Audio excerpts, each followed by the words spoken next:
چراغ لے کے چلے، اندھیری رات سنی تھی چراغ لے کے چلے، تیرے غلاموں کا نقش قدم ہے راہ خدا، وہ کیا بہک سکے جو یہ سراغ لے کے چلے۔ یہ محبت کی داستانیں ہیں۔ حضرت زلیخا بولائی پلائی پھر رہی ہے، دیوانگی کی کیفیت میں پھر رہی ہے۔ اچانک جنگل میں ایک بزرگ سے ملاقات ہوئی۔ بھائی جس نے کبھی آم نہیں کھایا ہے اسے آم کا کیا مزہ، جس نے کبھی سیب دیکھا نہیں اسے کیا پتا کہ سیب ہوتا کیسے ہے، جس نے کبھی مالٹا نہیں کھایا ہے اسے مالٹا کے رنگ کا کیا پتا ہے، جس نے کبھی جوس نہیں پیا اسے جوس کی حقیقت کا کیا علم ہے، جس نے کبھی کھجور نہیں کھائی اسے کھجور کی حیت کے تعلق سے کیا پتا ہے۔ رہی تھی جنگل میں، ایک فقیر سے ملاقات ہوئی، بڑی پریشان تھی کہ یہ عقیدت کی داستان، یہ محبت کی داستان کا عقدہ کھلے کیسے، یہ راز محبت سربستہ کھلے کیسے، کیسے میں ان عورتوں کو جواب دوں۔ کسی فقیر سے ملاقات ہوئی، فقیر نے پوچھا زلیخا تو چپ کیوں ہے، ہمیشہ بولنے والی زلیخا تو خاموش کیوں ہے۔ زلیخا نے کہا مجھے محبت نام کی بیماری لگی ہے، مجھے عشق نام کی بیماری لگ گئی ہے، مجھے محبت نام کی بیماری نے تڑپا دیا ہے، مجھے محبت نام کی بیماری نے حیران کر دیا ہے، مجھے محبت نام کی بیماری نے سرمست کر دیا ہے۔ مصر کی عورتیں کہتی ہیں زلیخا تو پاگل ہے، تو نے ایک غلام زادے سے عشق کی داستان رقم کرنی شروع کر دی ہے، اب میں کیسے انہیں عشق سمجھاؤں، اب میں کیسے انہیں عشق بتاؤں۔ اس علاقے کے مسلمانوں اگر میں تمہیں ڈائریکٹ حسن کا عشق بتاتا تمہارے دماغ میں حسن کا عشق نہیں گھستا، اگر تمہیں ڈائریکٹ حسین کی عشق کی باتیں بتاتا تو تمہارے دماغ میں حسین کی عشق کی داستان نہ آتی، اگر تمہیں عباس کے کٹے ہوئے بازوؤں کا عشق بتاتا تو عباس کے کٹے ہوئے بازوؤں کا عشق تمہیں نہیں سمجھ میں آتا، اگر تمہیں بتاتا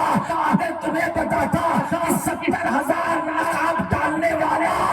قطب الدین قدیم مدار بغیر کھائے پیے کیسے زندگی گزارتا ہے تمہیں معلوم نہ ہوتا ہو، اگر تمہیں بتاتا کہ وارث نے ساری زندگی احرام کیسے پہنا ہے تمہیں خبر نہ ہوتی،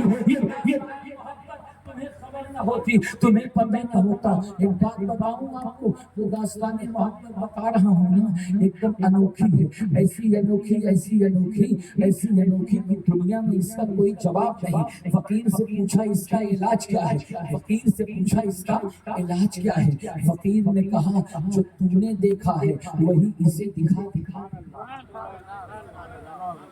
اتنا بیگم ہے مٹی کے بجے رات میں چلا رہا ہے اور یہ صرف آپ کے لیے بولا ہوں، ورنہ اتنا وقت ہونے کے باوجود انا للہ و انا الیہ راجعون پڑھ کے ہم بھی روانہ ہو جاتے ہیں، لہٰذا آپ کے لیے بول رہا ہوں۔ ذرا غور سے محبت سے دونوں ہاتھوں کو اٹھا کے پورا مجمع بولے یا حسین۔ یہ والے حسینی ہمیں نہیں چاہیے جن کے دل مردہ ہیں، الحمدللہ جن کا حسین مردہ ہو وہ مردے کی آواز میں بولیں، جن کا حسین قیامت تک کے لیے زندہ ہے وہ زندوں کی آواز میں بولیں۔ پورا مجمع یا حسین۔ ہمیں کچھ نہیں سمجھ میں آئی، آپ کا دل بھی بولے، آپ کی زبان بھی بولے، آپ کی روح بھی بولے، آپ کا وجود بھی بولے، یہ آپ بتا دیں کہ ہم صرف تعزیہ ہی حسین کا نہیں بناتے ہیں، ہم حسین سے سچا عشق بھی کرتے ہیں۔ دیکھو جو آپ کر رہے ہو وہ آپ کی عقیدت ہے، اس کے علاوہ جو اس میں فضول کام کر رہے ہو یہ آپ کی طبیعت ہے، ہم اس کو کچھ نہیں کہیں گے، ہم بتائیں گے جو نبی کی شریعت ہے، ہم جو بتائیں گے جو مصطفیٰ کا فرمان ہے، ہم جو بتائیں گے جو آقا کا رسول ہے، ہم تو وہی بتائیں گے جس میں صدیق کی صداقت چلی، ابو بکر چلے تو صداقت بن گئے، عمر چلے تو عدالت بن گئے، عثمان چلے تو صحابت بن گئے، علی چلے تو شجاعت بن گئے، حسن چلے تو ہیل بن گئے، حسین چلے تو شہادت بن گئے، بوٹے جانا چلے تو صحابی بن گئے، ابو ہریرہ چلے تو اس کی داستان بن گئے، خالد چلے تو سیف اللہ بن گئے۔ سبحان اللہ بے شک ماشاءاللہ۔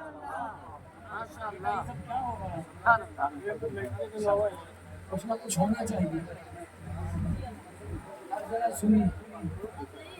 فقیر سے پوچھا کہ میں کیا کروں، سب سے سوال کا جواب مانگا بھی نہیں جاتا، ہر آدمی سے سوال کا جواب مانگو گے نا تو گڑبڑ کر دے گا، سب سے سوال کا جواب نہیں مانگا جاتا، جو اہل نظر ہوتے ہیں انہی سے سوال کا جواب مانگا جاتا ہے، جن کی دلوں تک رسائی ہوتی ہے انہی سے سوال کا جواب مانگا جاتا ہے۔ راہ چلتے آدمیوں سے سوال کا جواب پوچھو گے تو ایسے راستے پر پہنچا دیں گے جہاں گوگل میپ پہنچاتا ہے۔ جناب زلیخا نے جب پوچھا کہ بابا یہ جو مصر کی عورتیں مجھ پر جو تانا کستی ہیں اس کا جواب کیا ہے؟ تو حضرت زلیخا سے اس فقیر نے کہا جو تم نے دیکھا ہے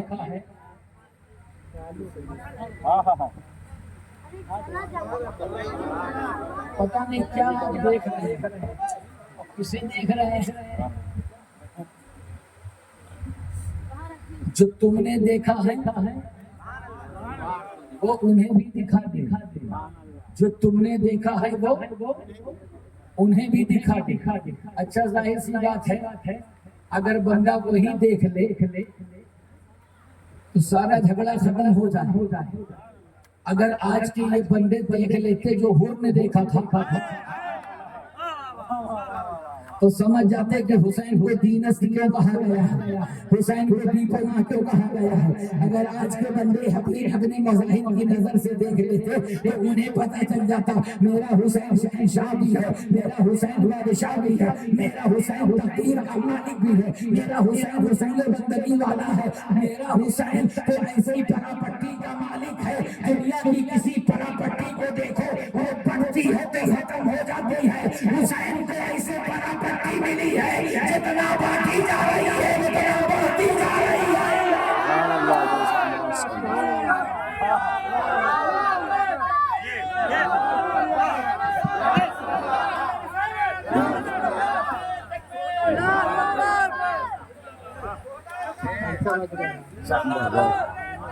دنیا میں کسی جائیداد کو کبھی بڑھتے دیکھو، باپ کی داستان بیٹوں میں بٹے، باپ کی جائیداد بیٹوں میں بٹے تو کم ہو جائے،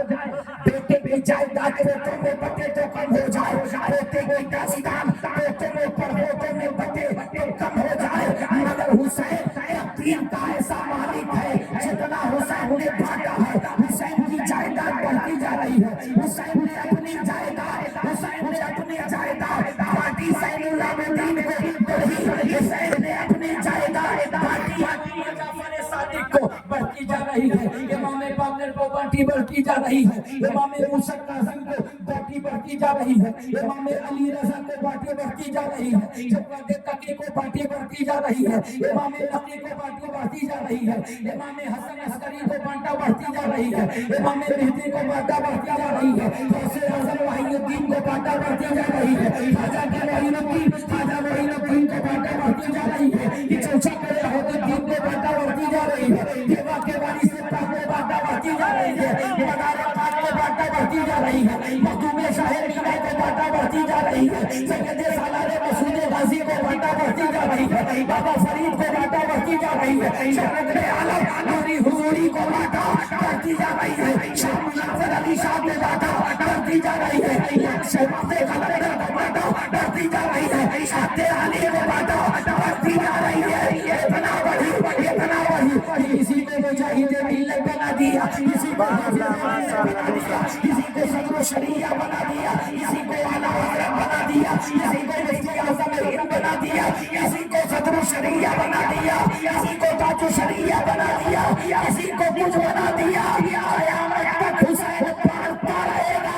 حسین کی جائیداد بڑھتی رہے گی۔ سبحان اللہ، بے شک ماشاء اللہ۔ آج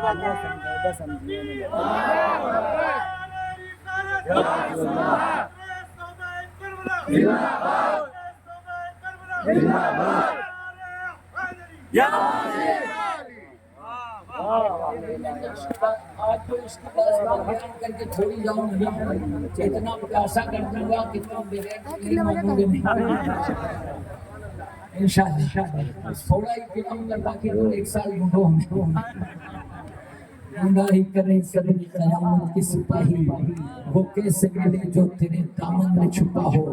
دل درد سے بسمل کی طرح لوٹ رہا ہو، سینے پہ تسلی کا تیرا ہاتھ رکھا ہو، گر وقت اجل سر تیرا چوکھٹ پہ رکھا ہو، جتنی ہو قضا ایک ہی سجدے میں۔ سبحان اللہ، بے شک ماشاء اللہ۔ یہ والا محلہ بہت طاقتور ہے مگر بولنے میں بڑا بخیل ہے۔ اور ایک بات بتاؤں، 40 سال کی دوری پر بخیل جنت کی خوشبو سے رہتا ہے،